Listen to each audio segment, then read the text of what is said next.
महाराज जरासंध के मुख पर युद्ध के नाम पर ये भय मुद्रा कैसी? तुम भगवान आशुतोष के सामने याचना कर रहे हो। यहाँ इस द्वार से कोई निराश नहीं लौटा है, न ही तुम लौटोगे ब्राह्मण। परंतु मैं ब्रह्म हत्या के पाप से बचना चाहता हूँ, अन्यथा तुम तीनों अब तक स्वर्ग की यात्रा करते होते ब्राह्मण, समझे?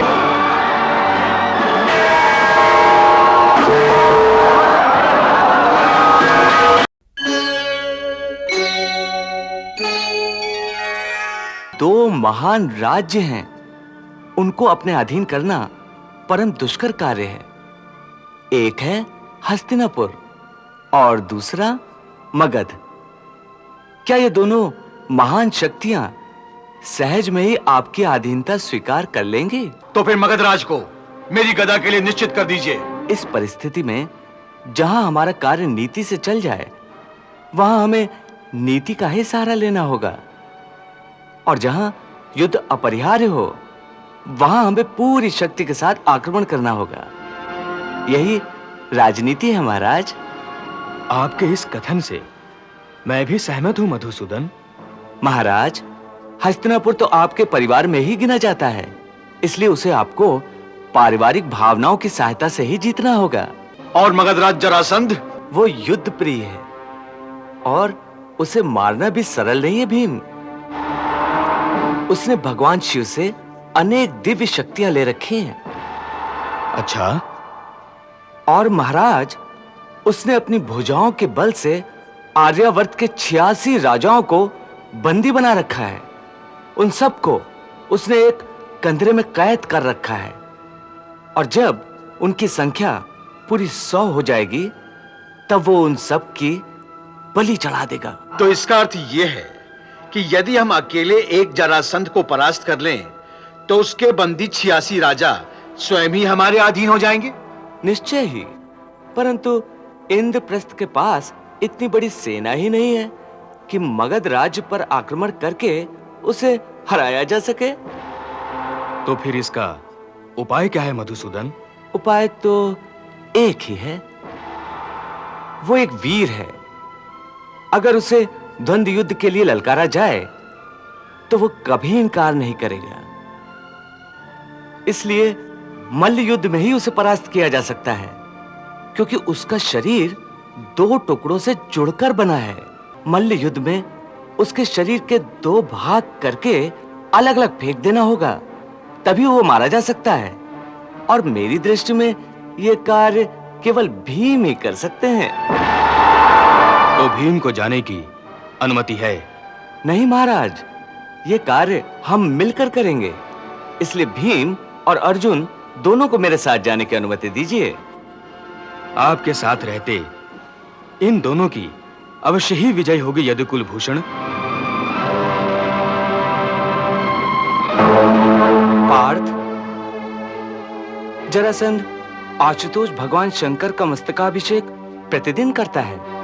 इस समय भी वो यहीं पर है। तो क्या वो शिव भक्त है मधुसूदन? हाँ, इसलिए तो उसे भगवान शंकर की कृपा से अमोघ अस्त्रों की प्राप्ति हुई है। पर मुझे संदेह है कि वो हमारे द्वंद्व युद्ध के प्रस्ताव को स्वीकार कर लेगा। तुम जरासंध को नहीं जानते भीम। मैं उससे भली भांति परिचित हूं। उसने आज तक किसी भी योद्धा को ललकारने पर निराश नहीं किया। यदि ऐसा है तो वो निश्चित ही एक वीर है। वीर ही नहीं, वो एक महादानी भी है। देखते नहीं मंदिर के बाहर याचकों की भीड़।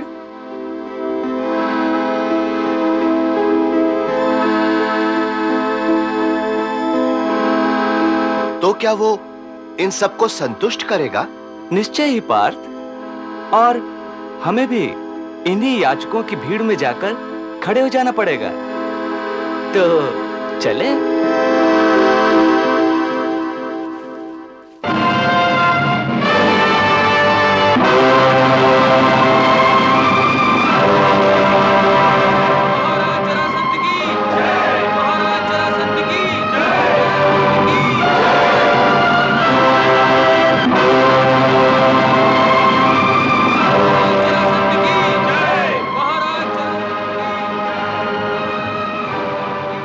मुझे द्रव्य नहीं चाहिए महाराज। तो फिर क्या चाहिए? अपनी इच्छा कहो ब्राह्मण। महाराज, मैं गंगोत्री से आया एक वेद पाठी ब्राह्मण हूं। मैं आपके राज्य में एक गुरुकुल की स्थापना करना चाहता हूं। मुझे इस कार्य के लिए भूमि की आवश्यकता है महाराज। महामंत्री, आज्ञा महाराज। इन आचार्य ब्राह्मणों के लिए तत्काल भूमि की व्यवस्था की जाए और ध्यान रहे कि राजकोष से इस गुरुकुल का सारा भार वहन हो। जो आज्ञा। प्रणाम स्नातक ब्राह्मणों, ये द्रव्य स्वीकार करें आप। नहीं राजन, दान का अर्थ केवल द्रव्यदान नहीं होता। तो फिर आप अपनी कामना कहें ब्राह्मण। महाराज, हम ये जानते हैं कि आप महादानी हैं, हर याचक की इच्छा पूरी करने वाले नरेश हैं, एक धर्मशील सम्राट हैं। इसमें कोई संदेह है ब्राह्मण? नहीं राजन, जिस प्रकार सूर्य के प्रकाश में, जल की तरलता में और वायु के सर्वव्यापी होने में कोई संदेह नहीं किया जा सकता, उसी प्रकार आपकी वाणी भी संदेह रहित है महाराज। मनोबल बढ़ाने की आवश्यकता नहीं है ब्राह्मण। अपनी आवश्यकता बताओ, तुम्हें क्या चाहिए? स्त्री, वस्तु, द्रव्य अथवा कुछ और? नहीं राजन, नहीं, ये सब भौतिक सुख तो संसार में पीड़ा के कारण मात्र हैं। हम ये सब आकांक्षा लेकर यहां नहीं आए हैं। तो फिर ऐसी कौन सी आकांक्षा है जिसे जरासंध पूरा नहीं कर सकता ब्राह्मण? बताओ, तुम्हारे मन में ऐसी कौन सी लालसा है जो तुम्हें यहां खींच कर लेकर आई है? लालसा? लालसा तो केवल एक ही है महाराज। वो क्या है? युद्ध, केवल युद्ध।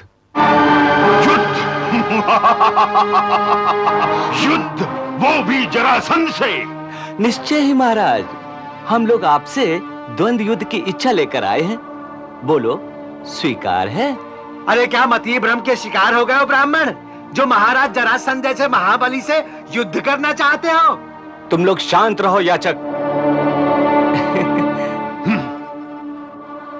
तुम लोग ब्राह्मण हो या ब्राह्मण के वेश में कोई और, पहले यह निश्चित हो जाए।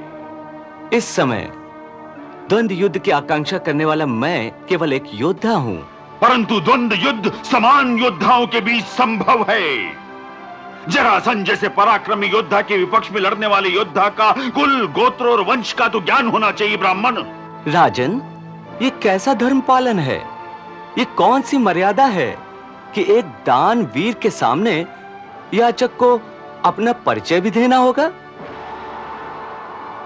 महाराज जरासंध के मुख पर युद्ध के नाम पर ये भय मुद्रा कैसी?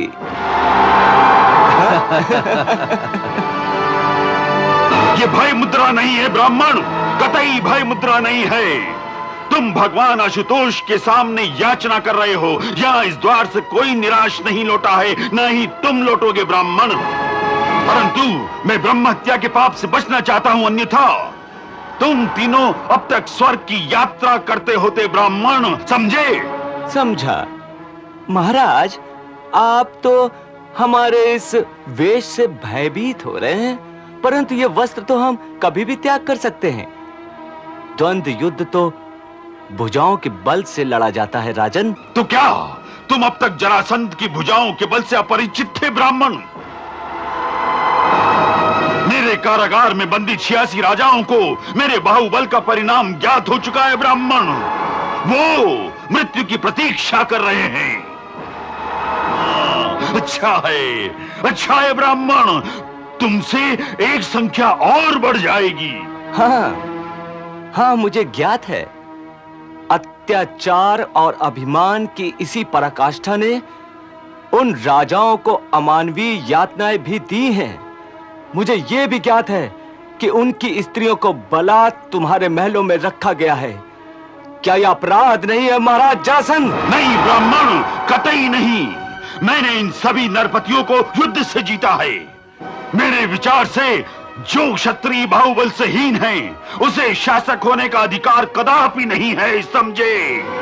इसीलिए तो हम आपके बाहुबल की परीक्षा के लिए यहाँ आए हैं। सावधान सावधान सावधान स्नातक, तुम क्या मुझे युद्ध के लिए ललकारते हो? युद्ध के लिए नहीं महाराज, द्वंद्व युद्ध के लिए। युद्ध में तो कई ऐसे लोग भी मारे जाते हैं जो बेचारे निर्दोष होते हैं। आप हम तीनों में से किसी एक को चुन सकते हैं महाराज जरासंध। महेश्वर साक्षी है ब्राह्मण, मैंने आज तक किसी योद्धा को दंत युद्ध के लिए ललकारने पर विमुख नहीं किया है। फिर भी मैं तुमसे पूछ लेना चाहता हूँ, क्या तुम्हें मृत्यु का भय नहीं है? मृत्यु का भय और मृत्यु की बातें तो कायर और निर्वीर लोग करते हैं महाराज। मुझे ऐसा लग रहा है कि मृत्यु भय आपको आहत कर रहा है। हे कटुभाषी स्नातक, सत्य कहो, तुम कौन हो?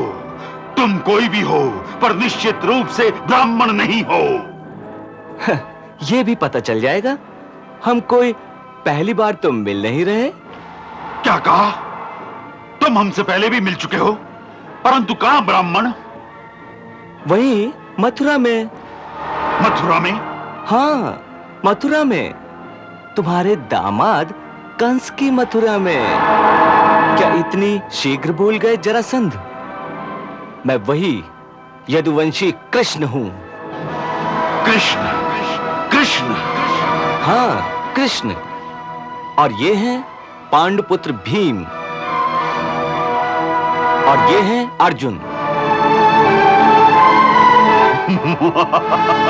अच्छा, तो अब दरिद्र याचकों का भेष धारण करके आए हो कृष्ण।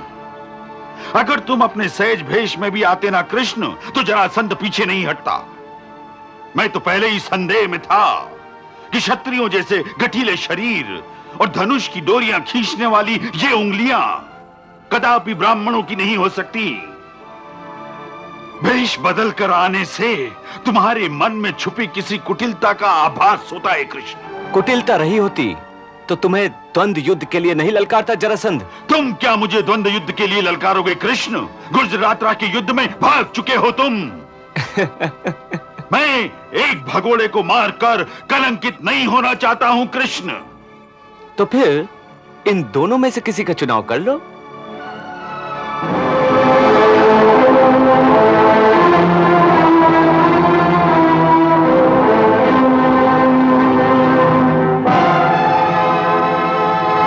ठीक है,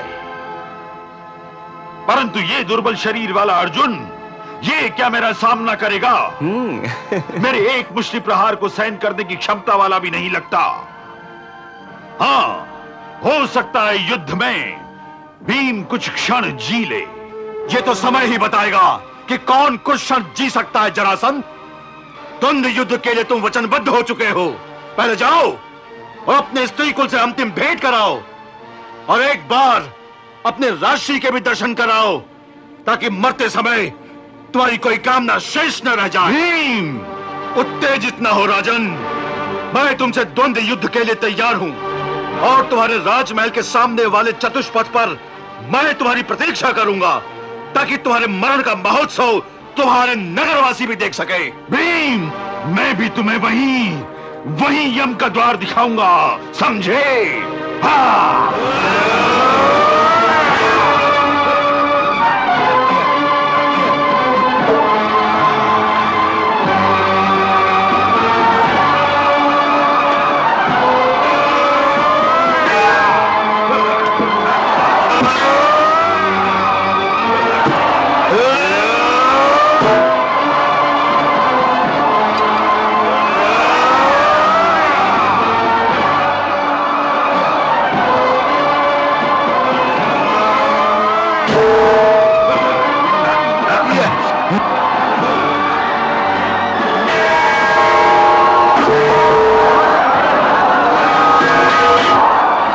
चिंता न करें राजकुमार जी, आपके पिताश्री महाराज जरासंध को मल्ल युद्ध में कोई नहीं हरा सकता।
आप स्वयं को श्री कृष्ण के अधीन कर दी। मुझे क्षमा कर दो, मैं मरना नहीं चाहता मधुसूदन, मैं मरना नहीं चाहता।